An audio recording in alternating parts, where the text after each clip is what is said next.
নমস্কাৰ সকলোকে মোৰ অন্য এটা ভিডিঅ'লৈ আপোনালোক সকলোকে স্বাগতম জনাইছোঁ। আজি এই ভিডিঅ'টোত মই আকৌ এযোৰ কাপোৰ কৰিছোঁ নীলা ৰঙৰ, যেহেতু নতুন ডিজাইনৰ আৰু নতুন ফুল দি কিনে। ইয়াত মই আৰু ফেব্ৰিকো কৰি দিছোঁ, লগতে ফুলটো খুৱাই দিয়াৰ লগত ফেব্ৰিক কৰি দিছোঁ। তাৰ কাৰণে মই এখন চাদৰ লৈছোঁ। চাদৰখন মিটাৰ কাপোৰ কিনি আনি পিনে এনেকৈ চিলাই লোৱা হয়। তাতে মই 4টা ৰঙৰ ফুল লৈছোঁ, হালধীয়া, বগা, ৰঙা আৰু গুলপীয়া, আৰু এটা সেউজীয়া কালাৰৰ মই ফেব্ৰিক কালাৰ লৈছোঁ, আৰু এটা আঠা লৈছোঁ, তাৰপাছতে এটা কলম লৈছোঁ, আৰু এডাল ব্ৰাছ লৈ লৈছোঁ। আৰু ফুলখিনি মই গোটেইখিনি এনেকৈ চাদৰখনৰ আগটোত এনেকৈ দি লৈছোঁ। তাৰপাছতে মই এনেকৈ আঠা লগাই গোটেইখিনি মই এনেকৈ লগাই দিছোঁ। এনেকৈ মই জল্দি লগাই দিছোঁ যিহেতু ইয়াত। তাৰপাছত মই কলমটোৱে কি কৰিছোঁ, ফুলৰ মাজত যিটো মানে খালী অংশ আছে তাত মই এটা বেলেগ ডিজাইন দিওঁ বুলি, লতা দিওঁ বুলি তাত মই কলমে আঁকি লৈছোঁ। যিহেতু ডাইৰেক্ট যদি মই ব্ৰাছেৰে কৰি দিওঁ তেতিয়া অকণমান দিগদাৰী হয়, যিটো বেকা তেৰা হৈ যায়। সেইটো কাৰণে মই এনেকৈ কলমতে প্ৰথমতে মই এনেকৈ আঁকি লৈছোঁ। অঁকাৰ পাছতে মই ফেব্ৰিকৰ কালাৰটোৰে এনেকৈ ওপৰত ফেব্ৰিক কৰি দিছোঁ।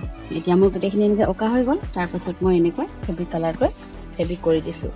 তো আপোনালোকৰ যদি ভিডিঅ'টো ভাল লাগে লাইক কৰিব, কমেণ্ট কৰিব, আৰু ভিডিঅ'টো স্কিপ নকৰাকৈ শেষলৈকে চাই থাকিব। তেতিয়া গম পাব মই কাপোৰযোৰ কেনেকৈ কৰিলোঁ। তো তাৰপিছতে মই এনেকৈ এইখিনি গোটেইখিনি লগাই লৈছোঁ। আৰু এনেকৈ যদি মাজত খালী জেগা থাকিলেহেঁতেন তেতিয়া ইমানটো ভাল নালাগিলেহেঁতেন। সেইটো কাৰণে মই মনতে ভাবি এনেকৈ লতা এডাল যদি দি দিওঁ তেতিয়া নিশ্চয় কাপোৰযোৰ অকণমান দেখিবলৈ আৰু বেছি ভাল লাগিব। এই বুলি ভাবিয়ে মই এনেকৈ লতা দি দিলোঁ। তাৰপিছতে এনেকৈ আঁকিখিনি গোটেইখিনি হৈ গ'ল। হোৱাৰ পিছত মই এইখিনি শুকাবলৈ এৰি দিলোঁ। শুকোৱাৰ পিছতে মই আকৌ ইয়াৰ ওপৰত যিটো মই ফুল দিম, সেই ফুলটো তৰিবৰ কাৰণে মই মানে এনেকৈ ফুল দি লৈছোঁ।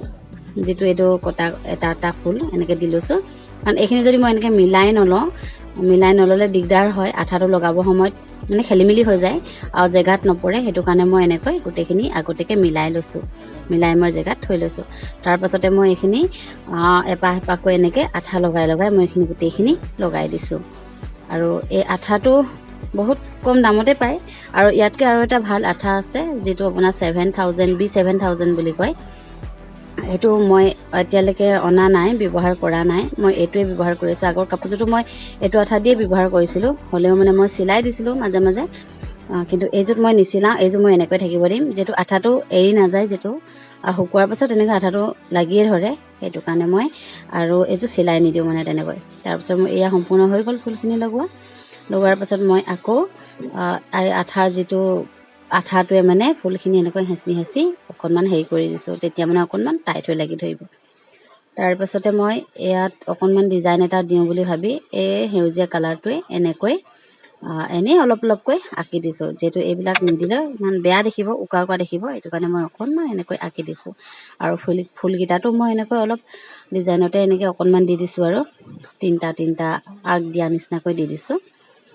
তাৰপিছত মই এনেকৈ এইখিনি গোটেইযোৰতে মানে এনেকৈ কৰি ল'লোঁ। তো মই এইবিলাক কৰি ভাল পাওঁ। আৰু মই এই ডিজাইনটো মানে মই মোবাইলতে চাইছিলোঁ, ইউটিউবত চাইছিলোঁ। মই এই ডিজাইনটো পাইছিলোঁ, মানে ফুলটো মই এনেকৈ কাপোৰৰ জোৰত পোৱা নাছিলোঁ। খালি ডিজাইনটো এনেকৈ এপাহকৈ দিয়া আছিলে। তাৰপিছত মই আকৌ এনেকৈ নিজে ভাবি এনেকৈ লগাই দিছোঁ। এতিয়া কেনেকুৱা লাগিছে চাবচোন। কিন্তু কাপোৰযোৰ দেখিবলৈ বহুত ধুনীয়া লাগিছে কৈ দিয়াৰ পাছত মানে।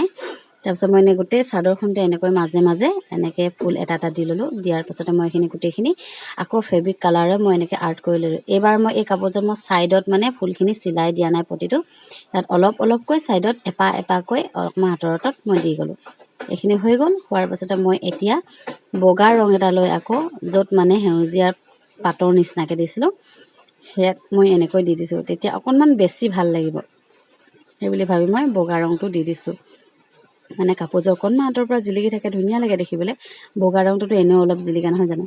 তাৰপিছত মই এনেকৈ গোটেই কাপোৰযোৰতে, যিহেতু চাদৰখনৰ মাজে গোটেইখিনি দিয়া হৈছিলে, মই দি ল'লোঁ। তাৰপিছত মোৰ কাপোৰযোৰ এনেকৈ হৈ গ'ল। মেখেলাখন চাদৰখন এয়া সম্পূৰ্ণ হ'ল। মই ৰ'দত অকণমান শুকাবলৈ দিলোঁ। যদি ভিডিঅ'টো ভাল লাগে লাইক কৰিব।